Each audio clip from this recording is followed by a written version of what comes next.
Halo Sobat Garden, perkenalkan nama saya Gede Bakti Pratama Putra, mahasiswa MBKM FTK dengan proyek Smart Green Garden. Dengan bekerja sama dengan PT Dago Engineering, kami membuat proyek Smart Green Garden berteknologi Internet of Things, Artificial Intelligence, dan juga suplai daya dari panas matahari. Mau tahu keseruan kami? Ikuti terus video ini.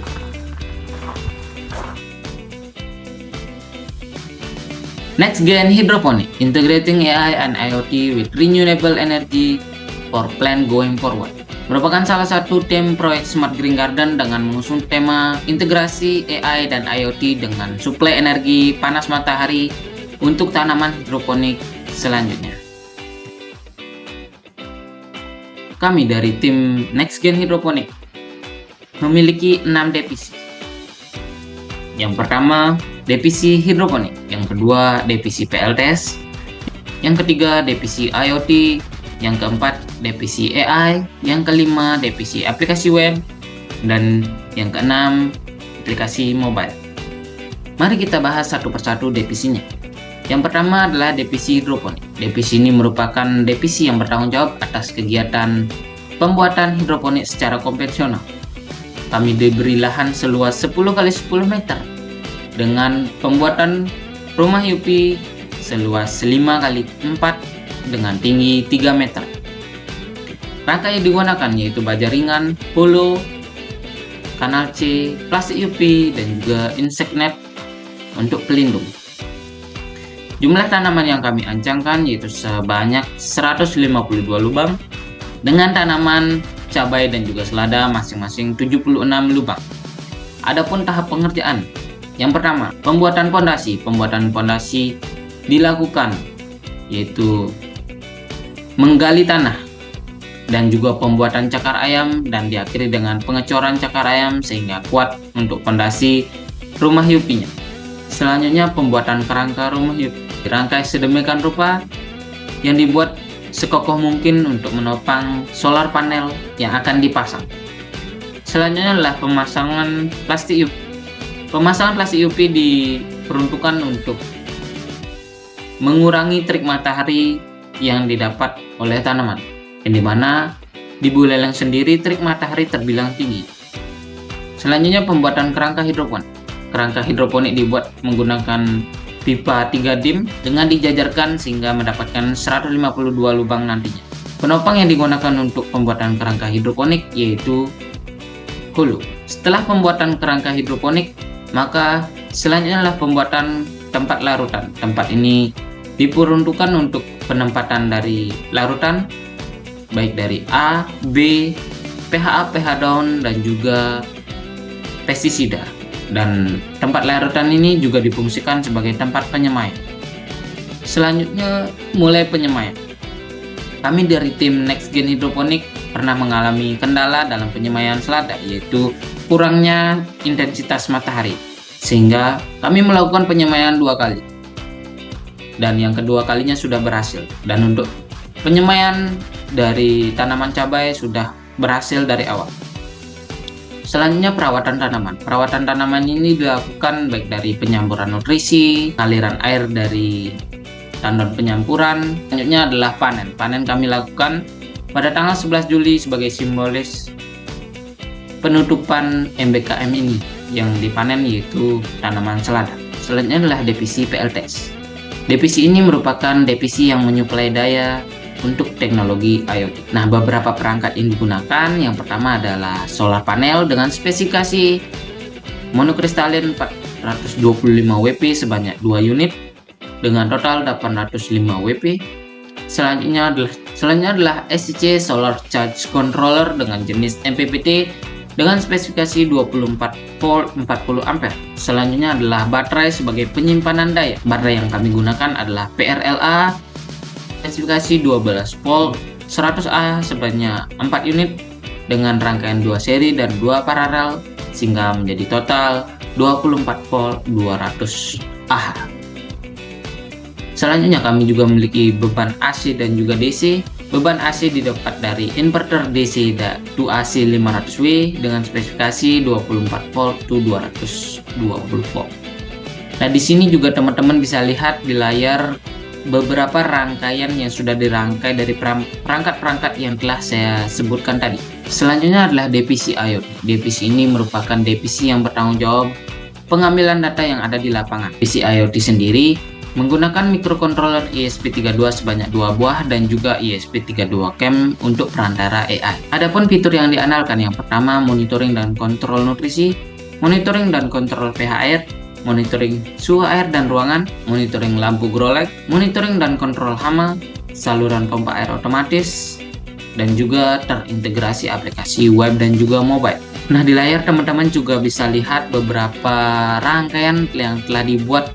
Ini adalah rangkaian final yang sudah diimplementasikan di lapangan, yaitu yang pertama fungsi untuk seluruh sensor yang ada di lapangan. Tentunya yang pertama ada menggunakan sensor ultrasonik untuk mengecek kapasitas larutan, lalu sensor pH untuk mengecek pH air, sensor TDS untuk mengecek nutrisi, lalu selanjutnya sensor suhu air untuk mengecek suhu air, lalu DHT21 untuk mengecek suhu ruangan dan juga kelembaban ruangan. Yang menjadi penyalur daya dari ESP sensorik ini yaitu adapter sendiri. Lalu setelah data didapat, maka akan dikirim ke real-time database. Real-time yang kami gunakan adalah Firebase. Selanjutnya adalah ESP32 Control. Nah, ESP32 Control ini memuat seluruh relay yang akan bisa dikontrol dengan satu sensor yang memang terhubung dengan relay, yaitu sensor LDR untuk mengetahui intensitas cahaya. Selanjutnya adalah ESP32CAM. ESP32CAM berdiri sendiri dengan perantara AI yang dimana berfungsi sebagai menangkap gambar lalu dikirim ke Firebase. Seluruh rangkaian ini akan mengirim data ke Firebase sebagai real-time database atau penyimpanan datanya. Selanjutnya adalah tahap pengerjaan. Tahap pengerjaan ini yang pertama adalah pembelian sensor. Nah, ini perlu diperhatikan mengingat beberapa sensor yang kami gunakan ternyata berbeda dari apa yang kami rencanakan. Salah satunya adalah sensor ultrasonik. Kami mengancangkan di awal sensor ultrasonik anti air, namun ternyata sensor ultrasonik anti air memiliki keterbatasan yaitu hanya bisa mendeteksi 20 cm ke atas, mengakali dengan pembuatan tempat larutan yang lebih tinggi. Selanjutnya adalah pengecekan sensor. Pengecekan ini berfungsi untuk mengecek apakah sensor bekerja dengan baik dari menggunakan kode sederhana ataupun dengan menghidupkan sensor itu sendiri. Selanjutnya adalah coding keseluruhan. Coding keseluruhan ini berfungsi untuk menyatukan seluruh codingan yang telah dibuat di awal sebagai tester, sehingga menjadi satu kesatuan yang bisa dikirim sekali ke Firebase. Selanjutnya adalah uji coba. Uji coba dilakukan untuk mengetahui apakah sensor sudah berfungsi dengan baik sesuai dengan apa yang direncanakan. Selanjutnya uji coba lapangan. Nah, uji coba lapangan ini berfungsi untuk mengetahui apakah sensor bekerja dengan baik sesuai apa yang direncanakan di awal dan juga modifikasi yang dilakukan di lapangan, baik dari penggunaan kabel dan juga jaringan. Selanjutnya penyesuaian studi kasus. Nah, penyesuaian studi kasus ini berhubungan dengan fitur-fitur yang direncanakan di awal, apakah sudah berfungsi dengan baik atau tidak.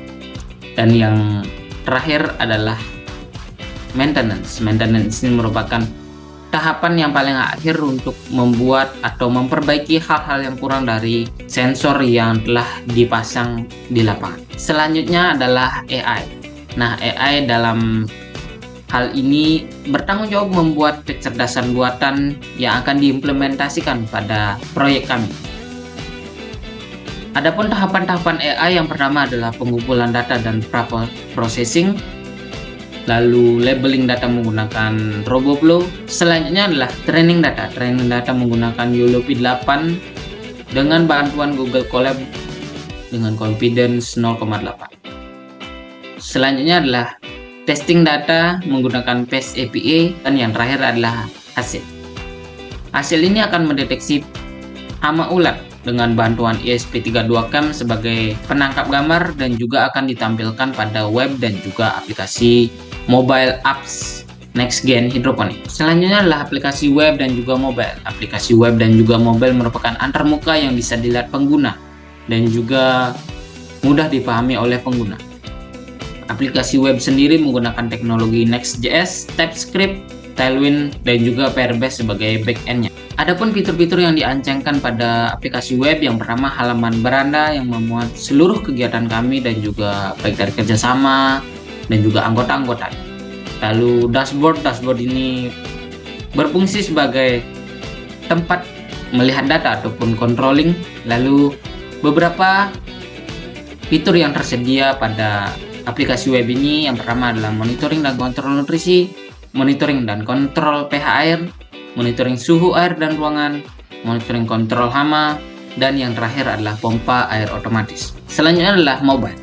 Mobile menggunakan teknologi Flutter dan juga Dart, lalu Xcode sebagai tempat pengkodean dan Firebase sebagai tempat backend-nya. Adapun fitur yang diancangkan dari aplikasi mobile ini, yang pertama adalah informasi cuaca, live cam with AI detection, control panel, monitoring kondisi nutrisi, monitoring supply, informasi tanaman, dan juga history. Adapun tahapan-tahapan yang dalam pembuatan aplikasi web dan juga mobile ini, yaitu yang pertama pembuatan desain, tentu saja antarmuka dari pengguna sehingga bisa dipahami. Selanjutnya coding dilakukan pembuatan kode menggunakan Visual Studio Code untuk melihat apakah sudah sesuai dengan desain yang dibuat di awal. Selanjutnya adalah menghubungkan ke database. Nah, database yang dipakai adalah Firebase, sehingga data-data yang didapat dari Firebase akan ditampilkan di aplikasi web dan juga mobile. Selanjutnya adalah uji coba. Uji coba ini berfungsi sebagai bentuk pengetesan dari sistem yang telah dibuat, baik dari fungsi tombol dan lain sebagainya. Selanjutnya adalah penyesuaian studi kasus. Penyesuaian ini dilakukan sesuai dengan fitur yang direncanakan di awal dan juga mampu menampilkan dalam antarmuka yang mudah dipahami oleh pengguna. Selanjutnya adalah maintenance. Maintenance ini dilakukan untuk mengetahui apakah ada bug ataupun hal-hal yang kurang dalam pembuatan aplikasi web dan juga mobile. Selanjutnya adalah kontribusi. Saya merupakan salah satu penanggung jawab dari divisi IoT, yang dimana bertanggung jawab atas seluruh kegiatan dan pembuatan dari instalasi teknologi IoT, baik dari pembelian sensor, pengecekan sensor, pembuatan kode, uji coba di lapangan, dan juga rangkaian yang telah dibuat. Namun kontribusi lain juga saya lakukan untuk membantu bekerja sama dengan tim. Yang pertama adalah divisi hidroponik. Saya membantu dalam pembuatan rumah UP, baik dari kerangka, fondasi, pemasangan insect net, dan juga plastik UP. Dan juga membantu perawatan tanaman, baik dari pengaliran nutrisi, pengecekan tanaman. Selanjutnya adalah divisi PLTS. Divisi ini saya berkontribusi membuat wiring PLTS dan juga membantu perangkaian PLTS atau perangkat-perangkat yang digunakan. Selanjutnya adalah divisi AI. Kontribusi saya dalam divisi set dan juga perbaikan kode pada saat training data di lingkungan Google Colab. Dan yang terakhir, aplikasi web dan juga mobile, saya berkontribusi berdiskusi terkait fitur yang bisa dijalankan dan juga memberi masukan terkait tampilan web dan juga mobile. Sekianlah pemaparan dari tim Next Gen Hydroponics. Semoga teman-teman bisa tertarik dan ikut join bersama kami. Terima kasih.